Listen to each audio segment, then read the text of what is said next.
Whisky Galore, it was a novel by Compton McKenzie, and then it was an Ealing comedy film as well. Set during World War II, and there's a whiskey shortage because of the rationing, and the islanders are going spare with it. It's just like there's no whiskey.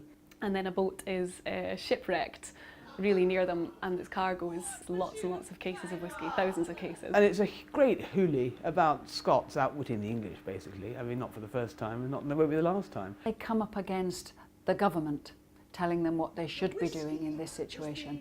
They don't like to be told. And it's set in this wonderful landscape, full of this Gaelic and this atmosphere of sort of character and sort of fog and, you know, the seagoing islands. So it's a very rich sort of atmospheric piece and full of these extraordinary characters.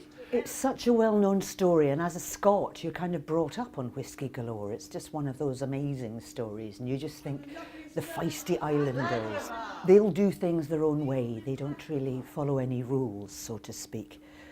Particularly this production, because it's an all-woman production, and it is based on an all-woman company which none of us knew existed, called the Osiris Players. This idea of a theatrical women's troupe is based on a real company that existed in the 20s, 30s, 40s, and I think actually went on until the 60s. That it's all female is amazing. I've never actually done an all-female production, so that's pretty cool.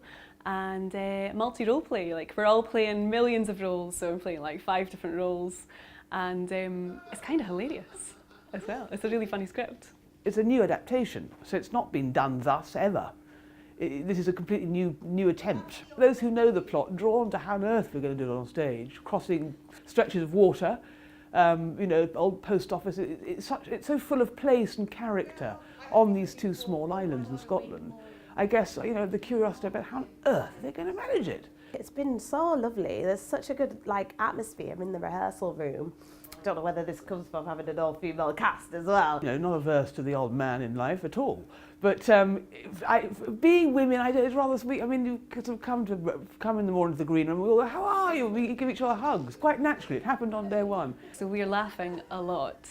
I don't think I've ever laughed this much on a job, actually. Intrigued as to know whether it'll be as fun to watch as it is fun doing it, you know. You should buy a ticket because you will laugh like a drain. And there's love at the heart of it, love and whiskey. It's got an absurdity to it and a delightfulness to it.